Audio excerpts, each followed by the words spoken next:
ਅਖਬਾਰ ਦੀ ਕਹਾਣੀ। ਅਖਬਾਰਾਂ ਗਿਆਨ ਦਾ ਖਜ਼ਾਨਾ ਹਨ। ਇਹ ਦੇਸ਼-ਵਿਦੇਸ਼ ਦੀਆਂ ਖਬਰਾਂ ਨਾਲ ਭਰਪੂਰ ਹੁੰਦੇ ਹਨ। ਇਹਨਾਂ ਵਿੱਚ ਖਬਰਾਂ ਛਪਣ ਦਾ ਸਿਲਸਿਲਾ ਕਾਫੀ ਕਠਨ ਹੁੰਦਾ ਹੈ, ਪਰ ਇਸ ਦਾ ਮੁੱਲ ਕੇਵਲ ਇੱਕ ਦਿਨ ਹੀ ਪੈਂਦਾ ਹੈ ਤੇ ਅਗਲੇ ਦਿਨ ਨਵੇਂ ਅਖਬਾਰ ਦੀ ਉਡੀਕ ਹੁੰਦੀ ਹੈ। ਇਹ ਪਾਠ ਸਾਨੂੰ ਅਖਬਾਰ ਦੇ ਜੀਵਨ ਬਾਰੇ ਵਿਸਥਾਰਪੂਰਵਕ ਜਾਣਕਾਰੀ ਦਿੰਦਾ ਹੈ। ਆਬਾ, ਅੱਜ ਅਖਬਾਰ ਆਈ ਕਿ ਨਹੀਂ? ਸੁਰੇਸ਼ ਨੇ ਰਜ਼ਾਈ ਵਿੱਚੋਂ ਮੂੰਹ ਬਾਹਰ ਕੱਢਦਿਆਂ ਆਪਣੀ ਬੇਟੀ ਨੂੰ ਆਵਾਜ਼ ਦੇ ਕੇ ਪੁੱਛਿਆ। ਨਹੀਂ ਪਾਪਾ, ਹਾਲੇ ਤੱਕ ਅਖਬਾਰ ਨਹੀਂ ਆਈ। ਜਦੋਂ ਆਵੇਗੀ ਮੈਂ ਤੁਹਾਨੂੰ ਅੰਦਰੇ ਹੀ ਪਹੁੰਚਾ ਦੇਵਾਂਗੀ। ਆਬਾ ਨੇ ਕਿਹਾ। ਇਹ ਅਖਬਾਰ ਵਾਲੇ ਇੰਨੀ ਦੇਰ ਪਤਾ ਨਹੀਂ ਕਿਉਂ ਲਾਉਂਦੇ ਨੇ। ਇੰਨਾ ਕਹਿ ਕੇ ਸੁਰੇਸ਼ ਨੇ ਮੂੰਹ ਫੇਰ ਰਜ਼ਾਈ ਵਿੱਚ ਦੇ ਲਿਆ। ਸੁਰੇਸ਼ ਤਾਂ ਕੀ, ਉਸ ਵਰਗੇ ਬਹੁਤ ਸਾਰੇ ਲੋਕ ਸਵੇਰੇ ਅਖਬਾਰ ਦੀ ਆਮਦ ਨਾਲ ਹੀ ਉੱਠਦੇ ਹਨ, ਕਿਉਂਕਿ ਅਖਬਾਰ ਸਾਡੇ ਜੀਵਨ ਦਾ ਇੱਕ ਮਹੱਤਵਪੂਰਨ ਅੰਗ ਬਣ ਚੁੱਕਾ ਹੈ। ਜਿੰਨੀ ਦੇਰ ਅਸੀਂ ਅਖਬਾਰ ਦੀਆਂ ਮੋਟੀਆਂ-ਮੋਟੀਆਂ ਸੁਰਖੀਆਂ ਤੇ ਨਜ਼ਰ ਨਾ ਮਾਰ ਲਈਏ, ਸਾਡੇ ਮਨ ਨੂੰ ਚੈਨ ਜਿਹਾ ਨਹੀਂ ਆਉਂਦਾ।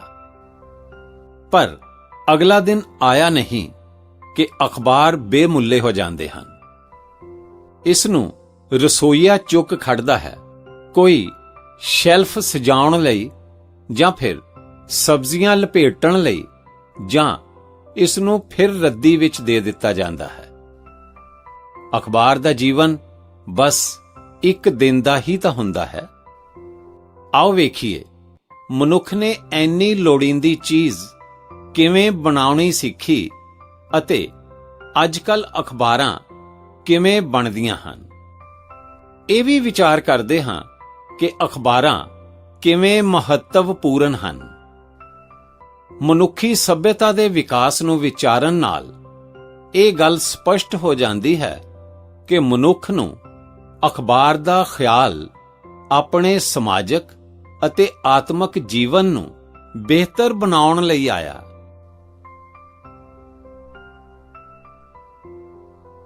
ਪਹਿਲਾ ਮਨੁੱਖ ਜੰਗਲਾਂ ਵਿੱਚ ਰਹਿੰਦਾ ਸੀ।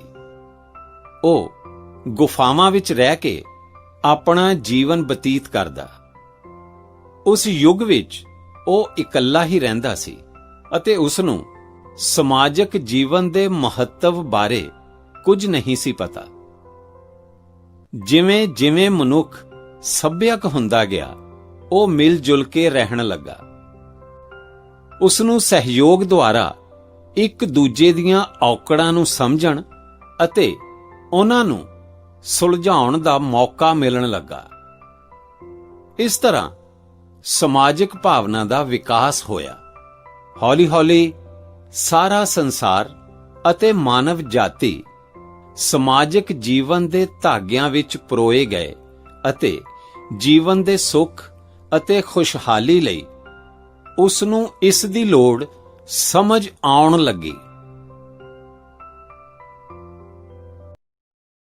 ਇਸ ਤਰ੍ਹਾਂ ਆਪਣੀ ਗੱਲ ਨੂੰ ਦੂਜਿਆਂ ਤੱਕ ਪਹੁੰਚਾਉਣ ਲਈ ਮਨੁੱਖ ਨੇ ਅਖਬਾਰ ਨੂੰ ਇੱਕ ਜ਼ਰੀਏ ਦੇ ਰੂਪ ਵਿੱਚ ਲੱਭ ਲਿਆ। ਸੋ ਸਮਾਜਿਕ ਜੀਵਨ ਵਿੱਚ ਸੱਭਿਅਤਾ ਅਤੇ ਸੰਸਕ੍ਰਿਤੀ ਨੂੰ ਸਮਝਣ ਤੇ ਸਮਝਾਉਣ ਦਾ ਮਹੱਤਵਪੂਰਨ ਕਾਰਜ ਅਜੋਕੇ ਯੁੱਗ ਵਿੱਚ ਸਮਾਚਾਰ ਪੱਤਰ ਜਾਂ ਅਖਬਾਰ ਕਰਦੇ ਹਨ। ਮਨੁੱਖ ਦੀ ਮਾਨਸਿਕ ਭੁੱਖ ਅਤੇ ਜਾਣਨ ਦੀ ਉਤਸੁਕਤਾ ਦੀ ਜ਼ਰੂਰਤ ਨੂੰ ਪੂਰਾ ਕਰਨ ਲਈ ਅਖਬਾਰਾਂ ਦਾ ਖਾਸ ਮਹੱਤਵ ਹੈ। ਬੱਚਿਓ, ਕੀ ਤੁਹਾਨੂੰ ਅਖਬਾਰ ਦਾ ਸ਼ਾਬਦਿਕ ਅਰਥ ਪਤਾ ਹੈ? ਅਖਬਾਰ ਫਾਰਸੀ ਭਾਸ਼ਾ ਦਾ ਸ਼ਬਦ ਹੈ, ਜਿਸ ਦਾ ਮਤਲਬ ਹੈ ਖਬਰਾਂ ਦਾ ਜ਼ਖੀਰਾ। ਸਾਡੇ ਦੇਸ਼ ਵਿੱਚ ਇਹਨਾਂ ਨੂੰ ਸਮਾਚਾਰ ਪੱਤਰ ਆਖਦੇ ਹਨ ਅਤੇ ਅੰਗਰੇਜ਼ੀ ਵਿੱਚ ਇਸ ਨੂੰ ਨਿਊਜ਼ਪੇਪਰ ਕਹਿੰਦੇ ਹਨ। ਅੱਜ ਖਬਰਾਂ ਦਾ ਸੰਬੰਧ ਸਿਰਫ ਰੋਜ਼ਾਨਾ ਜੀਵਨ ਵਿੱਚ ਵਾਪਰਨ ਵਾਲੀਆਂ ਘਟਨਾਵਾਂ ਨਾਲ ਹੀ ਨਹੀਂ, ਬਲਕਿ ਗਿਆਨ ਅਤੇ ਵਿਗਿਆਨ, ਇਤਿਹਾਸ ਅਤੇ ਭੂਗੋਲ, ਰਾਜਨੀਤੀ ਅਤੇ ਦਰਸ਼ਨ ਆਦਿ ਭਿੰਨ-ਭਿੰਨ ਖੇਤਰਾਂ ਸੰਬੰਧੀ ਜਾਣਕਾਰੀ ਪ੍ਰਾਪਤ ਕਰਨਾ ਵੀ ਹੈ।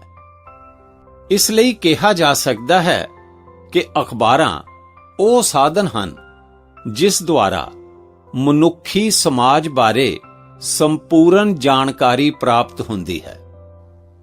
ਭਾਵੇਂ ਇਸ ਦਾ ਗਿਆਨ ਰੇਡੀਓ, ਦੂਰਦਰਸ਼ਨ ਅਤੇ ਸਿਨੇਮਾ ਆਦਿ ਤੋਂ ਵੀ ਮਿਲ ਸਕਦਾ ਹੈ, ਪਰ ਇਹਨਾਂ ਵਿੱਚ ਖਬਰ ਪੂਰੇ ਵਿਸਥਾਰ ਨਾਲ ਨਹੀਂ ਦਿੱਤੀ ਜਾਂਦੀ, ਜਦਕਿ ਅਖਬਾਰ ਵਿੱਚ ਉਹੀ ਖਬਰ ਪੂਰੇ ਵਿਸਤਾਰ ਅਤੇ ਹਵਾਲੇ ਨਾਲ ਦਿੱਤੀ ਜਾਂਦੀ ਹੈ, ਜਿਸ ਨੂੰ ਪੜ੍ਹ ਕੇ ਪਾਠਕ ਦੀ ਤਸੱਲੀ ਹੋ ਜਾਂਦੀ ਹੈ।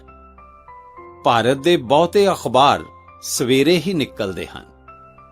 ਮੁੰਬਈ, ਦਿੱਲੀ ਅਤੇ ਕਲਕੱਤੇ ਵਰਗੇ ਮਹਾਨਗਰਾਂ ਵਿੱਚ ਕੁਝ ਅਖਬਾਰ ਸ਼ਾਮ ਨੂੰ ਵੀ ਨਿਕਲਦੇ ਹਨ, ਪਰ ਭਾਰਤ ਕੁੱਲ ਮਿਲਾ ਕੇ ਸਵੇਰੇ ਨਿਕਲਣ ਵਾਲੇ ਅਖਬਾਰਾਂ ਵਾਲਾ ਦੇਸ਼ ਹੈ ਅਤੇ ਇਸ ਦੇ ਅਖਬਾਰ ਡੂੰਘੀ ਰਾਤ ਤੱਕ ਛਪਦੇ ਹਨ।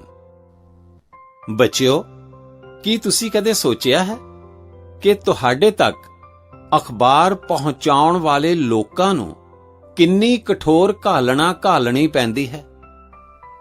ਇਹ ਲੋਕ ਹਫ਼ਤੇ ਦੇ ਸਾਰੇ ਦਿਨ, ਸਾਰੀ ਰਾਤ ਅਖਬਾਰ ਦੀ ਤਿਆਰੀ ਵਿੱਚ ਰੁੱਝੇ ਰਹਿੰਦੇ ਹਨ। ਪਰ ਜ਼ਰਾ ਸੋਚੋ, ਜੇ ਇਹ ਅਖਬਾਰ ਸਾਰੀ ਦੀ ਸਾਰੀ ਹੱਥੀਂ ਲਿਖਣੀ ਪਵੇ ਤਾਂ ਅਖਬਾਰ ਵਿੱਚ ਕੰਮ ਕਰਨ ਵਾਲੇ ਲੋਕਾਂ ਨੂੰ ਕਿੰਨੀ ਸਖਤ ਮਿਹਨਤ ਕਰਨੀ ਪਵੇ। ਅਸਲ ਵਿੱਚ ਅਖਬਾਰਾਂ ਦੀ ਸ਼ੁਰੂਆਤ ਇਵੇਂ ਹੀ ਹੋਈ ਸੀ। ਯੂਰਪ ਵਿੱਚ 15ਵੀਂ ਸਦੀ ਵਿੱਚ ਛਾਪੇਖਾਨੇ ਵਰਤੋਂ ਵਿੱਚ ਆਏ। ਛਪੇ ਹੋਏ ਸ਼ਬਦ ਸੰਚਾਰ ਦੇ ਸਭ ਤੋਂ ਵੱਧ ਮਹੱਤਵਪੂਰਨ ਸਾਧਨ ਬਣ ਗਏ। ਅਖਬਾਰਾਂ ਹੁਣ ਬਹੁਤ ਛੇਤੀ ਅਤੇ ਆਸਾਨੀ ਨਾਲ ਪੇਸ਼ ਕੀਤੀਆਂ ਜਾ ਸਕਦੀਆਂ ਸਨ। ਇਸ ਤੋਂ ਬਾਅਦ ਅਖਬਾਰਾਂ ਦੇ ਪ੍ਰਕਾਸ਼ਨ ਵਾਸਤੇ ਦਿੱਲੀ ਦੂਰ ਨਹੀਂ ਸੀ। ਪਹਿਲੀ ਅਖਬਾਰ 16ਵੀਂ ਸਦੀ ਵਿੱਚ ਪ੍ਰਕਾਸ਼ਿਤ ਹੋਇਆ। ਚੀਨ ਵਿੱਚ ਪੀਕਿੰਗ ਗਜ਼ਟ ਨਾਮ ਦਾ ਅਖਬਾਰ 16ਵੀਂ ਸਦੀ ਵਿੱਚ ਹੀ ਕੱਢਿਆ ਗਿਆ। ਇੰਗਲੈਂਡ ਵਿੱਚ ਪਹਿਲਾ ਅਖਬਾਰ 1662 ਵਿੱਚ ਪ੍ਰਕਾਸ਼ਿਤ ਹੋਇਆ। ਬੱਚਿਓ, ਭਾਰਤ ਵਿੱਚ ਅਖਬਾਰਾਂ ਕੋਈ ਬਹੁਤ ਪੁਰਾਣੀ ਇਜਾਦ ਨਹੀਂ ਹਨ। ਭਾਰਤ ਵਿੱਚ ਅੰਗਰੇਜ਼ਾਂ ਵੇਲੇ ਸਭ ਤੋਂ ਪਹਿਲਾਂ ਬੰਗਾਲ ਗਜ਼ਟ ਜਾਂ ਕਲਕੱਤਾ ਜਨਰਲ ਐਡਵਰਟਾਈਜ਼ਰ ਨਾਂ ਦਾ ਅਖਬਾਰ ਕੱਢਿਆ ਗਿਆ। ਇਹ ਅਖਬਾਰ ਸਾਰੇ ਰਾਜਨੀਤਕ ਅਤੇ ਵਪਾਰਕ ਗੁੱਟਾਂ ਲਈ ਖੁੱਲ੍ਹਾ ਸੀ। ਇਸ ਅਖਬਾਰ ਦਾ ਸੰਪਾਦਕ ਜੇਮਜ਼ ਅਗਸਟਸ ਹਿੱਕੀ ਨਾਂ ਦਾ ਵਿਅਕਤੀ ਸੀ। ਇਸ ਤੋਂ ਬਾਅਦ ਰਾਜਾ ਰਾਮ ਮੋਹਨ ਰਾਏ ਨੇ ਭਾਰਤ ਵਿੱਚ ਅਖਬਾਰਾਂ ਦੇ ਵਿਕਾਸ ਵਿੱਚ ਬੜਾ ਵਡਮੁੱਲਾ ਯੋਗਦਾਨ ਪਾਇਆ। ਉਹਨਾਂ ਨੇ ਆਪਣੇ ਫਾਰਸੀ ਅਤੇ ਅੰਗਰੇਜ਼ੀ ਪ੍ਰਕਾਸ਼ਨਾਂ ਦੀ ਵਰਤੋਂ ਕਰਕੇ ਸਮਾਜਿਕ ਕੁਰੀਤੀਆਂ ਜਿਵੇਂ ਸਤੀ ਪ੍ਰਥਾ, ਬਾਲ ਵਿਆਹ ਆਦਿ ਵਿਰੁੱਧ ਆਵਾਜ਼ ਉਠਾਈ। ਉਸਨੇ ਸਰਕਾਰ ਦੀਆਂ ਗਲਤ ਨੀਤੀਆਂ ਦੀ ਆਲੋਚਨਾ ਵੀ ਕੀਤੀ। ਭਾਰਤ ਵਿੱਚ 1853 ਵਿੱਚ ਇੰਡੀਆ ਗਜ਼ਟ ਨਾਮੀ ਅਖਬਾਰ ਪ੍ਰਕਾਸ਼ਿਤ ਹੋਇਆ। ਮਹਾਤਮਾ ਗਾਂਧੀ ਨੇ ਵੀ ਯੰਗ ਇੰਡੀਆ ਨਾਮੀ ਅਖਬਾਰ ਕੱਢਿਆ। ਇਸ ਤੋਂ ਇਲਾਵਾ ਦਾਦਾ ਭਾਈ ਨਾਰੋਜੀ ਅਤੇ ਸੁਰਿੰਦਰਨਾਥ ਬੈਨਰਜੀ ਨੇ ਬੰਗਾਲ ਵਿੱਚ ਆਪਣੇ ਅਖਬਾਰਾਂ ਰਾਹੀਂ ਦੇਸ਼ ਦੀ ਜਨਤਾ ਨੂੰ ਜਾਗਰੂਕ ਕੀਤਾ। ਇੱਕ ਹੋਰ ਆਦਮੀ ਜਿਸ ਨੇ ਅਖਬਾਰ ਨੂੰ ਵਿਦੇਸ਼ੀ ਹਕੂਮਤ ਦੇ ਖਿਲਾਫ ਹਥਿਆਰ ਦੇ ਰੂਪ ਵਿੱਚ ਵਰਤਿਆ, ਉਹ ਬਾਲ ਗੰਗਾਧਰ ਤਿਲਕ ਸੀ। ਤਿਲਕ ਨੇ ਕੇਸਰੀ ਨਾਮ ਦਾ ਹਰਮਨ ਪਿਆਰਾ ਅਖਬਾਰ ਕੱਢਿਆ। ਉਪਰੋਕਤ ਗੱਲਾਂ ਤੋਂ ਇਹ ਸੰਕੇਤ ਮਿਲਦਾ ਹੈ ਕਿ ਭਾਰਤ ਦੀ ਆਜ਼ਾਦੀ ਦੇ ਘੋਲ ਵਿੱਚ ਅਖਬਾਰਾਂ ਦਾ ਕਿੰਨਾ ਮਹੱਤਵਪੂਰਨ ਹੱਥ ਸੀ। ਆਓ ਹੁਣ ਇਹ ਜਾਣੀਏ ਕਿ ਵਰਤਮਾਨ ਯੁੱਗ ਵਿੱਚ ਅਖਬਾਰ ਕਿਵੇਂ ਛਪਦੇ ਹਨ। ਹਰ ਅਖਬਾਰ ਦਾ ਆਪਣਾ ਆਪਣਾ ਦਫ਼ਤਰ ਹੁੰਦਾ ਹੈ। ਹਰੇਕ ਅਖਬਾਰ ਦੇ ਹਰੇਕ ਸ਼ਹਿਰ ਵਿੱਚ ਪੱਤਰ ਪ੍ਰੇਰਕ ਹੁੰਦੇ ਹਨ, ਜੋ ਉੱਥੋਂ ਦੀ ਹਰ ਛੋਟੀ ਵੱਡੀ ਖਬਰ ਅਖਬਾਰ ਦੇ ਮੁੱਖ ਦਫ਼ਤਰ ਵਿੱਚ ਪਹੁੰਚਾਉਂਦੇ ਹਨ। ਇਸੇ ਤਰ੍ਹਾਂ ਸੰਸਾਰ ਭਰ ਦੀਆਂ ਖਬਰਾਂ ਟੈਲੀ ਪ੍ਰਿੰਟਰਾਂ ਦੀ ਸਹਾਇਤਾ ਨਾਲ ਅਖਬਾਰਾਂ ਦੇ ਦਫ਼ਤਰਾਂ ਵਿੱਚ ਪਹੁੰਚ ਜਾਂਦੀਆਂ ਹਨ। ਇਸ ਤੋਂ ਬਾਅਦ ਸੰਪਾਦਿਤ ਖਬਰਾਂ ਦੀ ਕਾਂਟ-ਛਾਂਟ ਕੀਤੀ ਜਾਂਦੀ ਹੈ। ਹਰ ਖਬਰ ਦੀ ਮਹੱਤਤਾ ਨੂੰ ਸਾਹਮਣੇ ਰੱਖ ਕੇ ਉਸ ਨੂੰ ਵੱਖ-ਵੱਖ ਪੰਨਿਆਂ ਤੇ ਛਾਪ ਦਿੱਤਾ ਜਾਂਦਾ ਹੈ। ਜਿਹੜੀ ਖਬਰ ਸਭ ਤੋਂ ਵੱਧ ਮਸਾਲੇਦਾਰ ਜਾਂ ਮਹੱਤਵਪੂਰਨ ਹੁੰਦੀ ਹੈ, ਉਸ ਨੂੰ ਅਖਬਾਰ ਦੇ ਪਹਿਲੇ ਪੰਨੇ ਤੇ ਮੋਟੇ ਅੱਖਰਾਂ ਵਿੱਚ ਛਾਪਿਆ ਜਾਂਦਾ ਹੈ। ਕਿਸੇ ਮਹੱਤਵਪੂਰਨ ਘਟਨਾ ਨਾਲ ਸੰਬੰਧਿਤ ਫੋਟੋ ਵੀ ਦਿੱਤੀ ਜਾਂਦੀ ਹੈ। ਹੁਣ ਅਖਬਾਰ ਛਾਪਣ ਲਈ ਆਟੋਮੈਟਿਕ ਮਸ਼ੀਨਾਂ ਬਣ ਚੁੱਕੀਆਂ ਹਨ, ਜਿਹੜੀਆਂ ਕੁਝ ਘੰਟਿਆਂ ਵਿੱਚ ਹੀ ਲੱਖਾਂ ਦੀ ਗਿਣਤੀ ਵਿੱਚ ਅਖਬਾਰ ਛਾਪ ਦਿੰਦੀਆਂ ਹਨ। ਇਸ ਲਈ ਅਖਬਾਰ ਛਾਪਣ ਦਾ ਕੰਮ ਪਹਿਲਾਂ ਨਾਲੋਂ ਕਾਫੀ ਸੌਖਾ ਹੋ ਗਿਆ ਹੈ। ਬੱਚਿਓ, ਹੁਣ ਅਸੀਂ ਚੰਗੇ ਅਖਬਾਰਾਂ ਦੇ ਗੁਣਾਂ ਬਾਰੇ ਵੀ ਵਿਚਾਰ ਕਰਦੇ ਹਾਂ। ਅਖਬਾਰ ਵਿੱਚ ਖਬਰਾਂ ਨੂੰ ਨਿਰਪੱਖ ਹੋ ਕੇ ਸੰਖੇਪ ਵਿੱਚ ਅਤੇ ਨੇਕ ਨੀਤੀ ਨਾਲ ਛਾਪਣਾ ਚਾਹੀਦਾ ਹੈ। ਅਖਬਾਰ ਉਹੀ ਚੰਗਾ ਹੈ ਜਿਹੜਾ ਆਪਣੇ ਪਾਠਕਾਂ ਨੂੰ ਸ਼ਾਂਤੀ, ਯੁੱਧ ਵਿਗਿਆਨ ਅਤੇ ਸੱਭਿਅਤਾ ਦੇ ਖੇਤਰ ਵਿੱਚ ਮਨੁੱਖੀ ਵਿਕਾਸ ਸੰਬੰਧੀ ਲਹਿਰਾਂ ਬਾਰੇ ਜਾਣੂ ਕਰਾਉਂਦਾ ਹੈ। ਅਖੀਰ ਵਿੱਚ ਅਸੀਂ ਇਹ ਕਹਿ ਸਕਦੇ ਹਾਂ ਕਿ ਅਖਬਾਰਾਂ ਇੱਕ ਬੁੱਧੀਜੀਵੀ ਲਈ ਸਵੇਰ ਦੇ ਨਾਸ਼ਤੇ ਵਾਂਗ ਹਨ। ਜੇ ਇਹ ਨਾਸ਼ਤਾ ਪ੍ਰਾਪਤ ਨਾ ਹੋਵੇ ਤਾਂ ਸਾਨੂੰ ਮਾਨਸਿਕ ਅਸ਼ਾਂਤੀ ਰਹਿੰਦੀ ਹੈ। ਗੱਲ ਕੀ, ਅਖਬਾਰਾਂ ਸਾਡੀ ਰੂਹ ਦੀ ਭੁੱਖ ਬਣ ਗਈਆਂ ਹਨ।